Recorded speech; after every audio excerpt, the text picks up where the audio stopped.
Merci beaucoup, Guy Geoffroy, et puis ensuite Jacques Bompard. Merci, Monsieur le Président.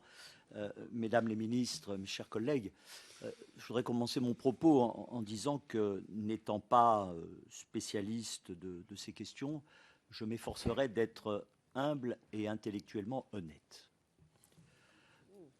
La question qui nous est posée aujourd'hui est une question essentielle, et je crois que ça n'a échappé à personne. Et je voudrais donner mon sentiment sur la présentation que je ressens de la part de certains de nos collègues sur la position de ceux qui ne sont pas en accord avec eux. Je ne crois pas que nos concitoyens et ceux qui les représentent, qui soient aujourd'hui gênés et pourquoi pas hostiles au texte que vous nous présentez, soit le contraire des modernes. Et je ne vois pas pourquoi il y aurait une affirmation pour solde de tout compte, selon laquelle, puisque nous serions en faveur de cette loi, nous pourrions avoir le label de moderne.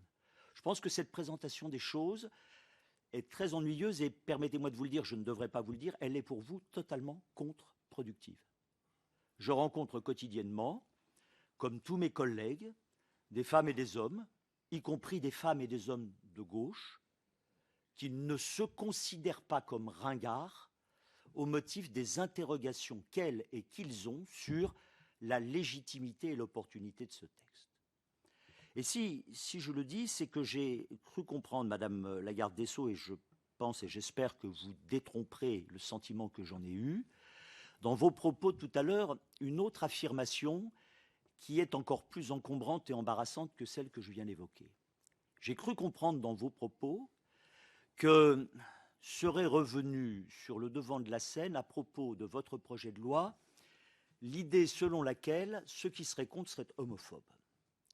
Je veux affirmer avec toute la tranquillité du père de famille que je suis, du grand-père que je suis, de l'époux que je suis, du citoyen que je suis, de l'élu que je suis, qui, avec d'autres élus, s'est battu pour la mise en place de la HALD, pour que justement soient mis en place les outils de la République permettant de lutter contre toutes les discriminations. Je dois vous dire que je ne peux pas accepter même l'évocation subliminale selon laquelle, si nous ne sommes pas en faveur de ce texte, c'est que nous serions homophobes.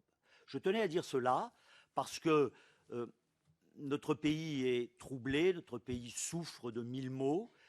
N'ajoutez pas à ces 1000 maux l'idée selon laquelle il y aurait le clivage entre les modernes qui par nature ne seraient pas homophobes et les ringards qui par évidence le seraient, avec un positionnement erroné, dangereux, de ceux qui n'ont pas d'état d'âme, et je les comprends et je les respecte par rapport à ce texte, et qui en font un emblème politique très respectable, contre lequel je ne m'élève pas, et tous autres qui, eux, seraient arrangés au rang des ennemis, permettez-moi l'expression triviale, indécrottables de toute modernité. Alors, sur le texte lui-même, j'avoue dans vos propos avoir ressenti quelques éléments d'interrogation et pour tout dire de gêne intellectuelle.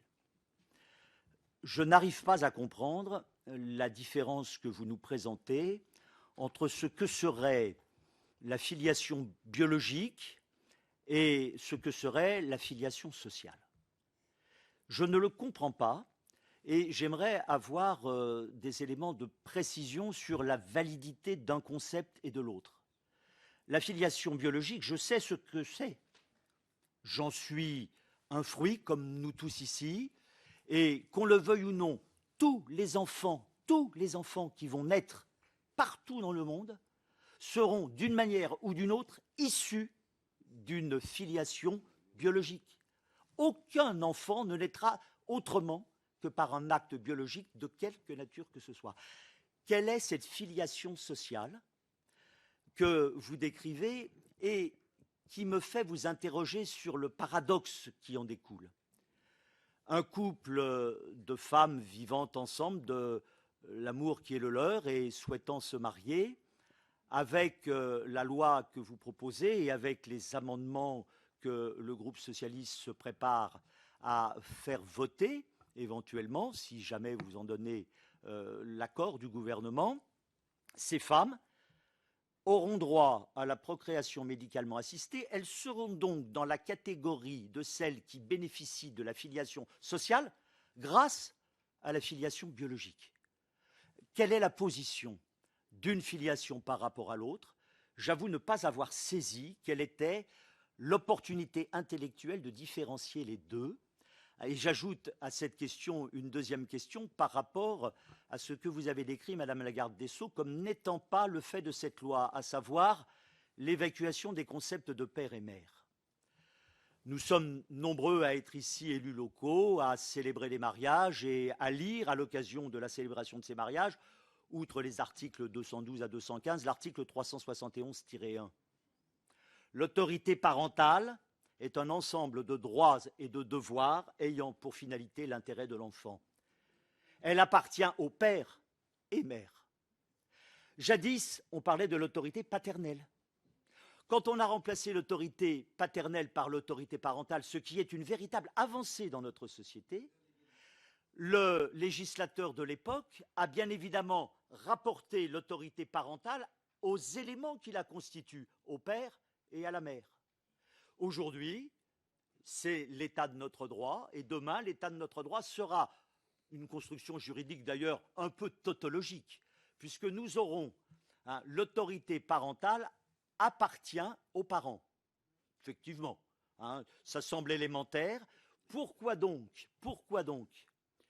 aurions-nous cette modification, contrairement à ce que vous avez dit tout à l'heure, qui fera disparaître au profit des enfants nés dans un couple hétérosexuel, il en restera quand même, la notion de père et de mère dans la définition de l'autorité parentale qui va les accompagner avec toute la bienveillance, toute la clairvoyance, dans le respect, je reprends le terme de l'article 371-1, dû à leur personne.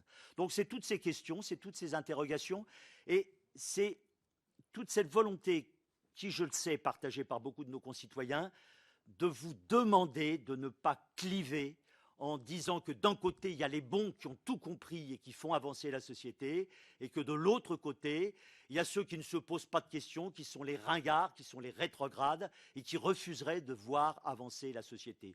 Alors, beaucoup de nos concitoyens nous parlent, nous écrivent. J'ai reçu aujourd'hui la lettre d'un ancien élu socialiste de ma commune. J'aurais dû l'amener, j'aurais pu l'écrire.